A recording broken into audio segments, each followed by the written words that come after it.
Hi friends, welcome to Harry's Kitchen. Harry's Kitchenல இன்னைக்கு நம்ம பார்க்க போகிறது pandan leaf வச்சு ஒரு ஸ்டீம் கப் கேக் தான் பார்க்க போகிறோம். pandan leafன்றது எதுவும் இல்லை, பிரியாணியில் வந்து நம்ம அந்த ஃப்ளேவருக்காக போடுறோம்ல ரம்ப இலை, அதோட ஜூஸ் எடுத்து தான் நம்ம இந்த ஸ்டீம் கேக் வந்து பண்ண போகிறோம். உண்மையிலேயே இது நல்லா இருந்துச்சு, அதனால தான் நான் உங்களுக்கு இதை ஷேர் பண்ணுறேன். நார்மல் கேக் மாதிரி தான் இருக்கும். அதுக்கு என்னென்ன தேவைன்றதை பார்க்கலாம். நான் இதில் வந்து 1.5 கப் அளவுக்கு மைதா மாவை நல்லா சலித்து எடுத்து வச்சுருக்கேன். 1/2 கப்புக்கு சுகர் எடுத்திருக்கேன். பேக்கிங் பவுடர் வந்து ஒரு 2 டேபிள் ஸ்பூன், அதே மாதிரி ஆயிலும் 2 டேபிள் ஸ்பூன், கோகனட் மில்க் வந்து ஒரு 1/2 கப் எடுத்திருக்கேன். லீஃப் வந்து ஒரு 3 லீஃப் எடுத்திருக்கேன். இது வந்து நான் சலித்து வச்சுருக்கிறதுனால முதல்லே அதை வந்து ரெடி பண்ணி வச்சுருக்கேன். இப்போ இந்த லீஃபை வந்து சின்ன சின்ன பீசஸாக நம்ம கட் பண்ணி கொண்டு வந்துடலாம். இந்த வீடியோவை லாஸ்ட் வரைக்கும் வாட்ச் பண்ணுங்கள். இந்த வீடியோ பிடிச்சிருந்துச்சுன்னா லைக் பண்ணி கமெண்ட் பண்ணி ஷேர் பண்ணுங்கள். மறக்காமல் சப்ஸ்கிரைப் பண்ணி பெல் ஐக்கானை கிளிக் பண்ணுங்கள். இப்போ குட்டி குட்டி பீசஸாக இதை வந்து கட் பண்ணிட்டோம். இப்போ மிக்ஸி ஜாரில் வந்து நம்ம இந்த பீசஸ் எல்லாம் போட்டு நல்லபடியாக இதை வந்து பேஸ்ட் பண்ணி எடுக்க போகிறோம். பேஸ்ட்னா அதை வந்து நல்லா கொஞ்சம் தண்ணி விட்டு அரைச்சி அதோட ஜூஸை வந்து நம்ம எடுக்க போகிறோம். அந்த ஜூஸை வச்சு தான் இந்த ஸ்டீம் கேக்கே நம்ம வந்து பண்ண போகிறோம். இதை அரைச்சிட்டு நல்லா ஃபில்ட்ரு பண்ணிடுங்க.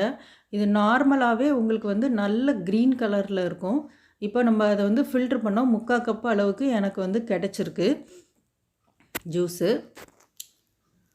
இப்போது நம்ம சலித்து வச்சுருக்க இந்த மைதா மாவில் இந்த ஜூஸை வந்து நம்ம கொஞ்சம் கொஞ்சமாக ஆட் பண்ணி நம்ம வந்து மிக்ஸ் பண்ண போகிறோம்.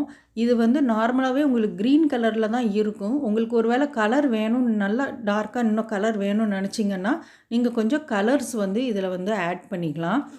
இப்போ இந்த ஜூஸை வந்து நம்ம இதில் கொஞ்சம் கொஞ்சமாக ஆட் பண்ணி மிக்ஸ் பண்ணிக்கலாம். அதுக்கு முன்னாடி பேக்கிங் பவுடர் வந்து இது 2 டீஸ்பூன் வந்து நம்ம ஆட் பண்ணிக்கலாம். அப்புறம் சுகர் 1/2 கப் சுகரையும் ஆட் பண்ணிக்கோங்க. இதை நல்ல ஒரு மிக்ஸ் கொடுங்க இது ரெண்டுக்கும். அதுக்கப்புறம் இந்த ஸ்வீட்னஸ் வந்து நல்லா தெரியறதுக்காக இதில் வந்து கொஞ்சம் சால்ட், ஒரு 1/2 டீஸ்பூன் அளவுக்கு நம்ம வந்து சால்ட் இதில் வந்து ஆட் பண்ணுறோம். அதையும் நல்லா மிக்ஸ் பண்ணிக்கோங்க. நம்ம மிக்ஸ் பண்ணுறதுலேயே அந்த சுகர் கரைஞ்சிரும். இப்போ இந்த ஜூஸை வந்து நம்ம கொஞ்சம் கொஞ்சமாக இந்த மாவில் வந்து ஆட் பண்ணணும். ஆட் பண்ண அந்த கலர் உங்களுக்கு கொடுத்துக்கிட்டே இருக்கும். உங்களுக்கு லைட் க்ரீன் கலர் மாதிரி வரும். இந்த க்ரீன் கலருக்கு லாஸ்ட்டில் உங்களுக்கு வரும் மிக்ஸ் பண்ணி முடித்த உடனே. இப்போ இன்னும் மிக்சிங்க்கு நம்ம கோகனட் மில்க் எடுத்துருக்கோம். இது வந்து என்னென்னா ஃப்ளேவருக்கு தான். நார்மல் மில்க்கை விட கோகனட் மில்க் எடுக்கும்போது இந்த ஃப்ளேவர் ரொம்ப நல்லாயிருக்கும். நார்மல் மில்க்கை விட இது நல்லாயிருக்கும். அதனால் நான் கோகனட் மில்க் எடுத்திருக்கேன். இதையும் கொஞ்சம் கொஞ்சமாக இதில் வந்து ஆட் பண்ணால் இந்த மாதிரி உங்களுக்கு லைட் கலர் வரும். இன்னும் கலர் வேணும்னா நீங்கள் ஆட் பண்ணிக்கலாம். பபிள்ஸ் எதுவும் இல்லாமல் நல்லா மிக்ஸ் பண்ணிக்கோங்க. அதுபோக 2 டேபிள் ஸ்பூன் அளவுக்கு இதில் வந்து ஆயில் ஆட் பண்ணிக்கோங்க. இதில் பட்டரோ எக்கோ வேறு எதுவுமே கிடையாது. ஸோ நமக்கு மார்னிங் டயட்டில் இருக்கணும், வெயிட் லாஸ் பண்ணணும்னு நினைக்கிறவங்க கூட ஃபுட்டு கம்மி பண்ணணுங்கும்போது இந்த மாதிரி ஸ்டீமில் பண்ண கேக்கு கூட நீங்கள் வந்து சாப்பிட்டுக்கலாம். அதுவும் நல்லாயிருக்கும்.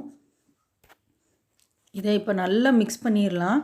எந்த பபிள்ஸும் கட்டியும் இல்லாமல் இதை நல்லா மிக்ஸ் பண்ணி இந்த அளவுக்கு எடுத்துக்கோங்க. இப்போ நான் ஏற்கனவே ஒரு பேனில் தண்ணி ஊற்றி 15 மினிட்ஸ் நல்லா பாயில் பண்ணி வச்சுருக்கேன்.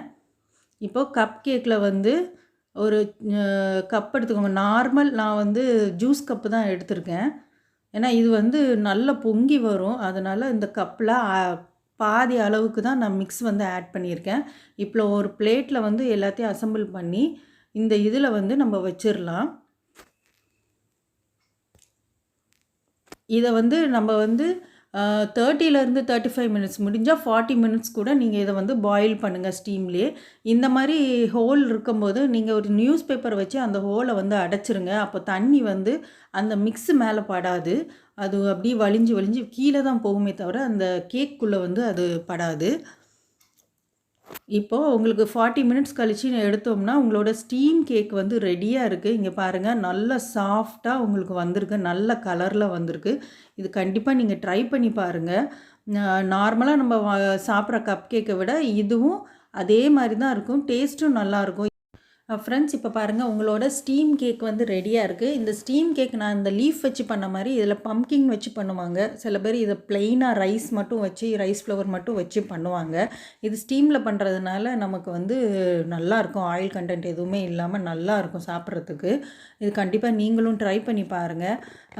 நெக்ஸ்ட் வீடியோவில் இதே மாதிரி ஈஸியான யூஸ்ஃபுல்லான ஒரு ரெசிபியோடு உங்களை வந்து சந்திக்கிறோம்.